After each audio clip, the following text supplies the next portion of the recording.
don't want your money. You understand me?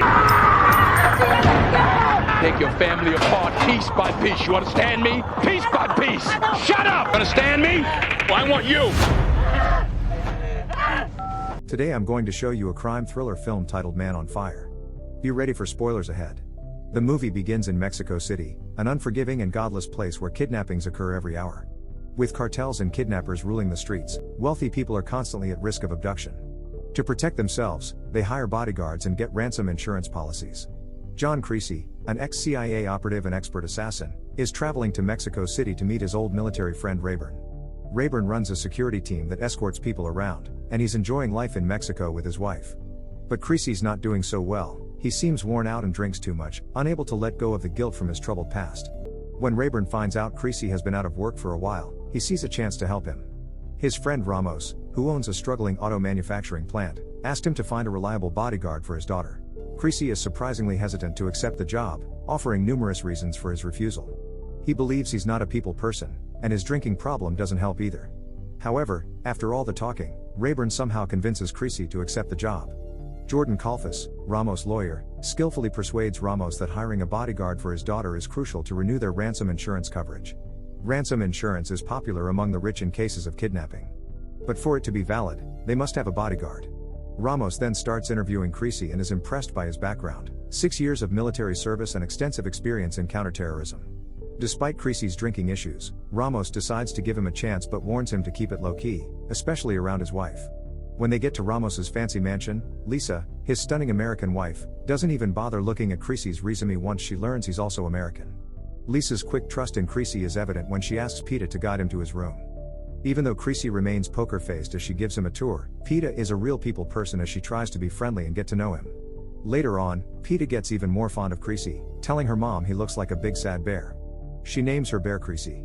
The next morning Creasy is on duty, driving Peta to school, but the talkative girl just won't quit chatting, and it's starting to get on Creasy's nerves.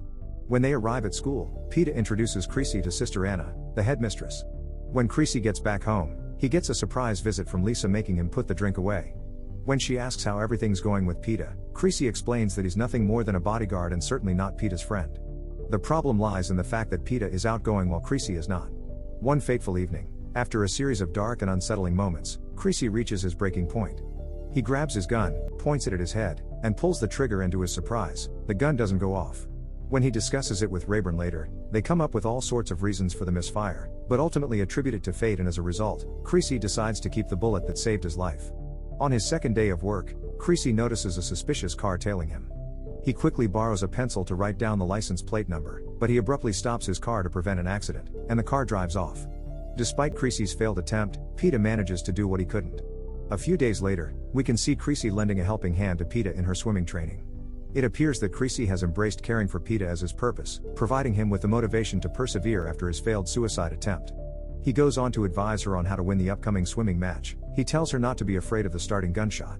As their bond deepens, Creasy smiles during a conversation with Peta. Surprised by his own reaction, Creasy realizes that Peta now holds a special place in his heart beyond just being a wealthy girl he's tasked to protect. The following day is a big one for Peta as she heads to the swimming competition she had been practicing for. Creasy stands by, watching over her like a devoted father. The gunshot breaks the silence and Peta jumps off the starting block. She races towards the finish line with determination. Creasy paces alongside the pool cheering her on, and in a thrilling display of sheer willpower, Peta overtakes her competitors and achieves victory. After finishing the race, she jumps out of the pool and rests in Creasy's safe embrace. After Rayburn and his wife join Peta and Creasy, Peta presents Creasy with a necklace as a gift. This demonstrates that Peta is aware of his struggles and genuinely cares about him. The following day, Peta is on her way to get piano lessons, a class she's not too thrilled about. She shows her smarts by telling Creasy how she was able to write down the license plate number of the chasing car when he couldn't. As Peta heads inside, Creasy must wait for her to return, savoring the moment with the necklace and flower she gave him. Just then, he senses trouble as a police car blocks the road, confirming his fear when the car that was chasing them shows up again and parks right by the house Peta entered. He runs towards the house, just as Peta cheerfully bounces out. The poor girl is terrified and dumbfounded. Unexpectedly, the officers start shooting at him. Even though he's lethally wounded, Creasy bravely fights back, taking down the cops and 2 of the kidnappers before eventually collapsing. Peta rushes back to Creasy and finds him losing consciousness on the ground. Without Creasy the bear to protect her, she ends up being kidnapped. Rayburn visits Creasy's deathbed, calling him out and hoping he'll wake up. Creasy is in the hospital under police surveillance for the murder of 2 ostensibly diligent officers. Rayburn then meets an unannounced guest, Miguel Manzano, head of the Federal Investigation Agency and former Interpol director in Rome. Things get interesting at the press conference with the police chief, as a gutsy journalist named Mariana Guerrero questions how the cops could have been present before the kidnapping took place. Manzano also backs her up, suggesting the 2 officers were corrupt. Later that night, Manzano and Rayburn secretly move Creasy out of the hospital, afraid the police might harm him. Cops, including Victor Fuentes, the head of the anti-kidnapping squad, swarm Ramos' mansion, waiting for the kidnappers to call. A man known as the Voice calls for $10 million to release Pita. He gives Samuel clear instructions: split into 2 bags and follow the steps, stash the cash in a car trunk at a specific spot. The kidnappers want Ramos to come solo for the exchange, but his lawyer talks them into letting him bring a driver. Fuentes is the one who hops in the car with Ramos, taking calls along the way. As instructed, Ramos places the money in the trunk of the car. But just when he thinks it's all good, gunshots ring out, and a bunch of thugs ambush the delivery car and kill the kidnappers. The next day rolls around, and the cops are still stationed at Ramos' mansion. They get another call from the Voice, accusing Ramos of double-crossing him and threatening to kill Pita. When Creasy wakes up, Rayburn fills him in on everything, and later that day, they head over to check out the crime scene. Mariana also shows up on the scene. She knows how the cartels are running the kidnapping business down here. Mariana starts talking about El Hermandad, saying it's a cartel brotherhood that protects corrupt cops and government officials. The woman is determined to expose them, so she tells Creasy she'll do everything she can to help him. Creasy gets super determined to seek justice for what was done to Pita no matter what. Although Rayburn initially hesitates to assist him, Creasy heads to Ramos' place and grabs Pita's journal, which has the license plate number in it.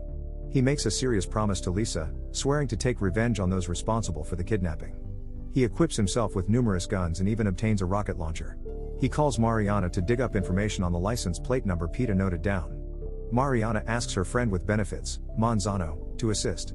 Eventually they find the car, and Creasy wastes no time in confronting the driver, Jorge Gonzalez, who was involved in Pita's kidnapping. Even though Gonzalez says he's a cop, Creasy doesn't care and just tells him to drive, keeping a gun trained on him. Later, Gonzalez finds himself bound naked to the steering wheel of his vehicle. Creasy initiates a calculated torture to get answers about the kidnappers. As the interrogation becomes more intense, Gonzalez reveals that they only communicate by phone and deliver hostages to a group called the Guardians. When Gonzalez stops cooperating, Creasy brutally chops off a couple of his fingers and a chunk of his ear. Once Gonzalez gives up the Guardians' location, vengeful Creasy shoots the man without a second thought, sending the car on a freefall journey off a cliff. Creasy tracks down the Guardians at a nightclub. He deceives the guard and gets close enough to force him to lead the way upstairs. He is positioned by the door and bursts in when it opens, firing away as a woman tries to escape. He quickly takes out the guard, then moves on to interrogate another kidnapper, who reveals everything without a sweat. He comes clean about Mr. Head of the kidnapping committee. Fuentes was the one who actually hijacked the ransom money. Once Creasy gets the information he needs, he coldly takes the man out. Creasy soon discovers that the Guardians have taken another girl. He rescues her and hands Mariana the kidnapper's credit card, asking her to trace the money trail. Before leaving, Creasy sets the nightclub on fire, watching as it burns to the ground. Creasy sets up a plan to capture Fuentes alive, positioning himself in a strategic house and get his shoulder missile launcher ready. When Fuentes and his bodyguards show up, Creasy sends a missile their way, blowing up the bodyguards in a huge blast. Emerging from the flames, Creasy swiftly takes out the remaining bodyguards and abducts Fuentes. Shortly thereafter, Creasy has Fuentes tied up to his car, threatening him with a bomb he planted in his rectum. Creasy gives him 5 minutes to come clean. Creasy's now surprised by the next revelation that Fuentes is the head of La Hermandad, and when he hijacked the ransom money, only to find that 3/4 of it was worthless paper. It turns out the family lawyer took the rest of it. Without wasting any time, Creasy heads to the lawyer's place, leaving Fuentes to blow up. When Creasy gets to Café's place, he finds him floating in his pool, lifeless. It turns out the real brain behind everything is Samuel Ramos. Creasy pieces it together by examining banking papers from Café's home with Mariana's help. Creasy confronts Ramos about everything, leaving Lisa shocked and demanding answers, which ultimately leads Ramos to confess. Creasy learned that the insurance money was actually split between Café and Ramos. Café talked him into staging a phony kidnapping in order to make some money from the insurance company, promising to release Pita after a couple days. However, their plan encountered a problem when Fuentes double-crossed the kidnappers. Ramos also admits to killing Café to avenge his daughter's death. Creasy remains composed but disappointed as Lisa urges him to take out Samuel for what he did to Pita. Creasy unloads his gun, leaving one bullet in it. He then hands over the gun to Samuel and walks away. While the gunshot echoes through the air, Samuel falls to the floor lifeless. Manzano and Mariana figure out where the Voice's wife stays by checking the bank account used to send money to the card Creasy handed over earlier. Manzano's men infiltrated the house and bugged it under the pretext of giving cholera shots. They managed to swipe a photo of the Voice and get it published in the newspapers. After finding out where the house is located, Creasy sets out for one final mission to kill the Voice. However, as he steps inside, an unexpected gunshot pierces his body. He chases down the shooter and catches him, only to find out that it's the Voice's brother. Through interrogation with the wife, Creasy learns Voice's real name is Rosa. Later, as Miguel's men survey the situation, Creasy sends a powerful message by shooting Rosa's brother in the hand while talking to him on the phone. Now with Rosa's whole family in danger, he has no choice but to surrender. Then comes the big reveal that Peta is still alive. Rosa proves it by mentioning her bear's name, leaving Creasy speechless and shaken. Rosa then offers a trade, Peta's life in exchange for his brother's and Creasy's, and Creasy agrees with no second thought. He met Lisa at the location, having previously informed her of the situation. Creasy gives her instructions. Let Rosa's brother go only when she is Peta. But if things go wrong, she shouldn't hesitate to shoot, and she shouldn't wait for him. Creasy makes his way towards his fate, while Rosa's armed men are waiting on the other side of a bridge. His movements are sluggish due to the blood he has already lost. From the kidnapper's car, Peta jumps out. Creasy is flooded with relief as she calls out his name and runs to him. She finds comfort in his embrace. He hands her the pink journal and guides her back to her mother. As Peta reunites with her mom, Creasy receives an escort and gives her a final glance in the car. He finally finds peace, clutching the necklace she gave him. Weeks later, Manzano kills Rosa during the arrest, which brings the movie to an end. Don't forget to like and subscribe for more videos like this.